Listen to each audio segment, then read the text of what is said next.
Please welcome to the stage, DC Benny!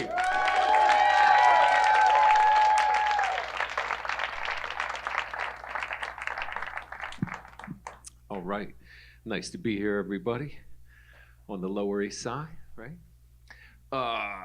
So this, I'm a comedian, and I've been a comedian for over 30 years, and this story is about a cruise ship. I've avoided doing cruise ships, mainly because as a performer, as a comedian in a club or in this kind of environment, you can say whatever you want to say. On a cruise ship, if you offend anybody and they complain about it, you get helicoptered to fuck off the ship. And my act is a very New York act. You know, I'm a Jewish comedian married to a black woman with a PhD who looks like an Indian. We live in an Italian neighborhood in Brooklyn. Everybody thinks I'm Puerto Rican, you know, except, Puerto Ricans think I'm a cop. So, someone's gonna get offended. So I've avoided doing cruise ships, but I was like, all right, I got to try this. I got to lean into the fear. I got to try and do a cruise ship or whatever. So the process was, you audition. There's a theater in Miami, and this guy puts together a showcase of performers, and there's an audience, and interspersed in that audience are the cruise ship directors, the bookers. So I'm talking to the guy about it, and he's selling me hard on the show. You know, he's like, you're gonna kill. This crowd is fire. This crowd is hot. This crowd is fire. I know what you're gonna kill. It's fire.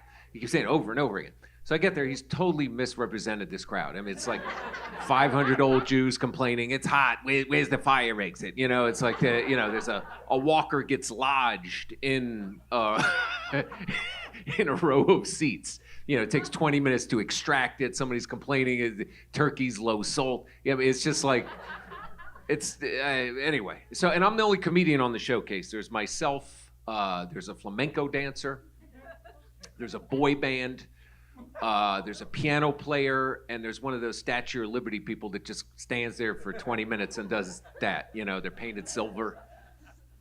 So it's an eclectic assembly, and one by one, these people go on and they're performing and they're bombing. You know, the crowd hates them. The crowd's belligerent. I've never seen anything like it. It's old belligerent people. They're heckling. You know, they're like, when the Statue of Liberty person goes on, they're like, do something. You know, the flamenco lady goes on, they're like, speak up, I can't, what is she saying? I can't, she's a dancer, she's not fucking saying anything. She dances. You know, one by one, they're bombing. Finally, the piano player goes on, sings songs in Yiddish, fucking annihilates this room. The whole place is like, yidle deedle diddle, yidle deedle diddle. It's like yarmulkes, matzo bits flying.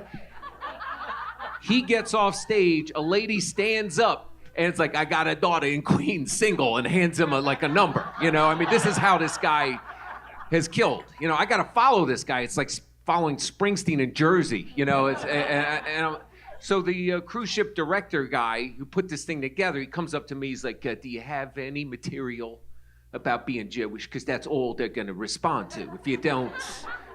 And I'm like, I don't really have a lot. I mean, I have one joke I do in the clubs. I wasn't really planning on doing it, but I could. And he's like, well, what's that? And I'm like, I'm Jewish. I got a German Shepherd. That's a bad combination, because he's always looking at me like he's thinking about the good old days.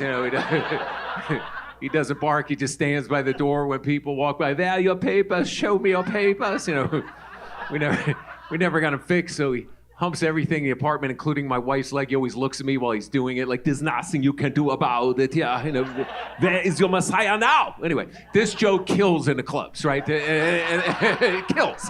And this guy's like, no. It's like there's survivors in the audience. No. So. It would have been a strategic error to do that night, is the point. So I don't do it. I don't even remember what I do. I don't remember. I did some other stuff, and it was all right. And I booked one cruise ship out of it. And I won't mention the name of the cruise line, but it's the budget cruise. We'll call it Circus Cruises. It's basically a floating fucking Denny's is what it is, right? So You've seen the commercials. So I got to be on there 8 days, all right? And I'm not nautical, I got a lot of anxiety about being on the boat 8 days. I've snorkeled once or twice for like an hour, when there was a dude that could pull you out and, that kind of shit. So I'm like, and I'm thinking of all the things that could go wrong, I'm thinking of all the things, and I'm like, I could get seasick. That would impact, because you have to do shows every night. And they have to be different material. And I'm like, I get seasick. So I look online, it says eat green apples. So I get like a bag of green apples. And I'm just pounding green apples every day before I go. But you're supposed to eat it while you're actually on the ship, not before. So of course, the day I leave, I get crazy explosive diarrhea, right? It's just, I can't stop shit, So that's always helpful when you're traveling, you have anxiety. Fly to the George Bush Airport, okay? I don't know if you've been to the George Bush Airport. From there, we're going to go to Mexico. The cruise is to Mexico. I don't know if you've been there. There's a giant statue of George Bush running with a blazer over his shoulder. I'm not getting political. I mean, I lean a little to the left. That's scoliosis. And, so I'm in the airport, and it's all people from Texas that are going on this cruise. So it's exclusively people. It's large people, just large people. Everybody's on a scooter, like they choose to scoot though. It's like, in a sweatsuit, never did a fucking sit up, like, where's the buffet? Where the buffet? It's just, you're just watching crowds of gangs of people on scooters just scooting onto the ship. It's the most bizarre thing I've ever seen. Like, they could walk, but they choose to scoot, I've never seen such just like helplessness with the fucking sweatsuit and the scooting. So the thing that distinguishes circus cruises from any other cruise line is any other cruise line, as a performer, you get a cabin amongst the passengers. Circus cruises, because it's budget cruise line, you bunk with the crew. So you go in through a special door, the crew goes in, so I got to fill out a form. I'm watching all the scooter people go in one door, and I'm going to go in the other. Fill out a form. The first thing they hit you with the form, have you had diarrhea in the past month? So, I got to lie, so now I got secret diarrhea on the ship. And I get shown to my cabin. I'm 6'4". My head touches the ceiling of the cabin. This thing is tiny. And, if you want to go to the bathroom, you got to put one leg in the shower. There's no feng shui, any of that shit. It's horrible. It's just the most claustrophobic. So I'm like, let me go look around and sort of get the lay of the land. The other thing about circus cruises is that the passengers get one type of food, but the crew gets the crew food. So the crew is predominantly Indian and Filipino, and they rotate every week. So I just missed Filipino week, so it was Indian week. So if you have secret diarrhea, that's not going to be your cuisine of choice, So I'm like, oh wow, let me go check out the little chef, the area that we eat, the crew room, and the chef is there, the cook, and I'm trying to identify something that's going to be kind of palatable, that's not going to set off any stuff. And I'm asking this guy, and the guy doesn't like me off the bat. It's just me. It's obvious, because I'm like, excuse me, sir. What? Excuse me. What is naan? Naan. Naan is like a bread, but not. Naan. I mean, is it spicy? Is it mild? It's mild, but could be spicy. Depends. It's a naan. You never have. Why they call it naan? You wait too long, naan left. So this guy can't stand me, right? I go back to my cabin. The other thing about the cabin, there's a little speaker in there. And you hear the captain making announcements constantly. And for some reason, these cruise ship captains are always Italian, from Italy, not from Brooklyn. They're always from Italy. And so you get these crazy announcers supposed to calm everybody down or whatever. They just don't make any sense, because it's got the broken English. Welcome to the ship. It's going to be nice, the voyage. We're going to go. Water is blue this side. More water green this with the fish. Nice. Listen to this guy's high. What the hell's going on with this ship? So I start walking around trying to see if I can make a friend or something like that. Trying to see and I see the piano player from the showcase that killed before me. He's booked on the same ship. So I'm like, oh, I'm like, what are you doing? I thought I was neurotic. This guy's on a whole different level, right? This guy's like, what am I doing? What am I doing? He's like, do you know how they set up my piano? They put a ping pong table next to my piano. Every time I got to try to play the piano, people are playing ping pong by my piano. As an artist, it's the worst situation. I feel, and I'm like, all right, dude, we're gonna get some breakfast, because you're stressing me out. We'll catch some breakfast. That's kind of my blow off. We'll get breakfast, right? So that night I do my first show and it goes horribly. I come out and I say, it's all people from Texas and strategic era again. I'm like, hey, I'm from New York. Somebody immediately shouts out, pussy, and I can't respond. I can't be like, hey, I'll kick over that meth lab behind your trailer and, punch your grandma on the remaining tooth or, some shit I would normally say in a club. I can't respond. I have to let it go. So it's stressful. It's very stressful. So the next day I see the piano player. I'm like, I'll catch up. We're going to grab breakfast, I got to focus. I got to get on my game here. I can't have that again. And that night, another badge. So every night I'm having these, and every day I see the piano player. And finally, I think it's the fifth day I wake up, there's a note under the door. Bless you. There's a note under the door. Meet me for breakfast. I got something to tell you. And sign the piano player, right? So I'm like, all right, let me meet this guy for breakfast already and get him off my back, right? So I go meet him for breakfast, and I sit there and waiting about 45 minutes. This dude doesn't show up. About an hour. Guy still doesn't show up. I'm sitting there, and I'm looking out one of the windows, the portholes. I think they're portals, nautical terminology. And I see a helicopter take off from the ship, and I'm like, huh. And, I don't make the connection, right? So I'm like, it's a helicopter. So I asked one of the Filipino guys. I'm like, anybody seen the piano player who's supposed to meet for breakfast? They're like, oh, you didn't hear what happened? I'm like, no. What happened? They're like, pfft. Every day, the passengers are complaining that they want to play ping pong, but the paddles are missing. So we go to the stock room, we get more paddles, we put them out. Next morning, the paddles are gone again. It's just been like, we go to the stock room, 5 days in, we got no more paddles. All the paddles are gone. We look on the security camera in the middle of the night. We see the piano player sneak out, grab the paddles, and throw them overboard. So he got the helicopter, right? So I've never felt so alone after that. I've never felt so alone. This guy had his artistic integrity, and he, and now he's gone. And it's just me on the ship. So we got about 2 days left. I wake up, it's a Saturday, and I think that night is a really big show, and I'm like, I'm getting it all together. I wake up to this announcement from the captain. It's a strange announcement. It's like, hey, welcome to the ship. We're looking for this lady, Sandra Johnson. Sandra Johnson, please come to the front of the ship. We have to talk. Right, so I go back to sleep, right? 10 minutes later, the voice again. What this guy, hey, welcome.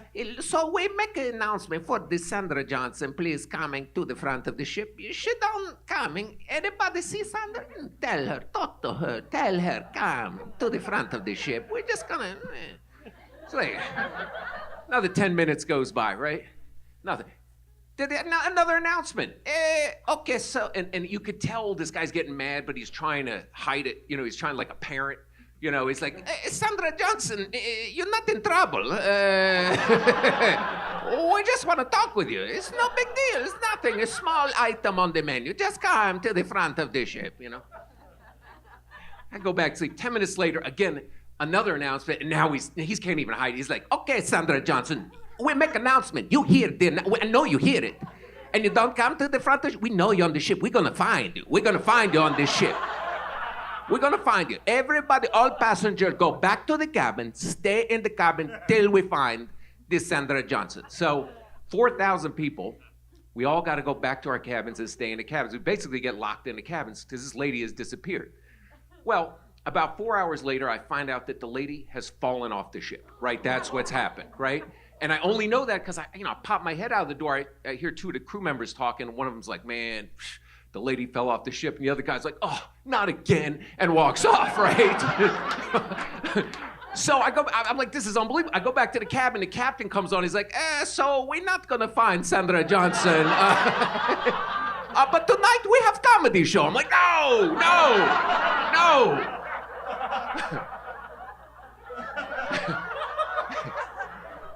So you talk about the worst circumstances to do stand-up comedy, right?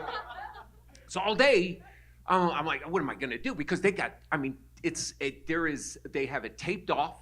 Where the FBI has come on board the ship. They have a yellow tape where the lady has fallen off. There are all these theories of what happened and rumors going around. Got drunk, took a selfie, got into an argument. Somebody got pushed. It's crazy. And there's a woman walking around, because it's Texas, there's a woman with a Bible like, this is the voyage of the damned. That doesn't help any, That's just what you need, a religious nut with. So everybody's really freaked out. Plus, we've been, 4 hours locked in the cabin. So that night, I get to the showroom, and the cruise director comes up, and they're like, "Do not say anything about that lady that fell off the ship." And I'm like, "Listen, I'm a comedian. I have a job to do. We, everybody knows. It ain't a secret. Everybody knows what happened." We got locked in the cabins. This guy's making announcements. Nobody can understand what the hell he's saying. I mean, I gotta address. They're like, do not say anything about the lady that fell off the ship. I'm like, you're not gonna get paid and all that. So I go up there and I don't know. I just do the captain for like a half hour. I'm like, hey, everybody. So kind of an awkward voyage. So, the Johnson that you've been hearing about, the Johnson, it was my Johnson. I cannot find it. I gotta look under my gut. There is my Johnson. And everybody's laughing. The captain's dick. We're having a blast. Everybody's toasted because people are drinking on that boat. I mean, I've never seen drinking like that before. They're toasting the captain's dick. All of a sudden, it gets really quiet. I don't know how I squoze a half hour of time out of that, but it gets really quiet. I don't know if squoze is a word. And I look, in the back, but you know what I'm talking about. And there's the captain in the back of the room, and he starts saying stuff to me. He's like, "Hey, who writes your joke?" Right? And I'm like, "Hey, who's steering the ship?" Right? And people are like, "Ooh, ooh." So I figure that's gonna be it. It's not it. He's like, "Hey, maybe I'll do your act. I'm gonna get big laughs bigger than you." And I'm like, maybe if I'm steering the boat, people don't fall the fuck off. Oh, right. The lights come on, the mic cuts off. I see the cruise director like doing this, they fucking. But I learned something very important. I learned something very important about myself, about everything, is that I may never ever be comfortable on a cruise ship, but I do love helicopter rides. They're a lot of fun. Good night, everybody. I'm DC Benny. Yeah.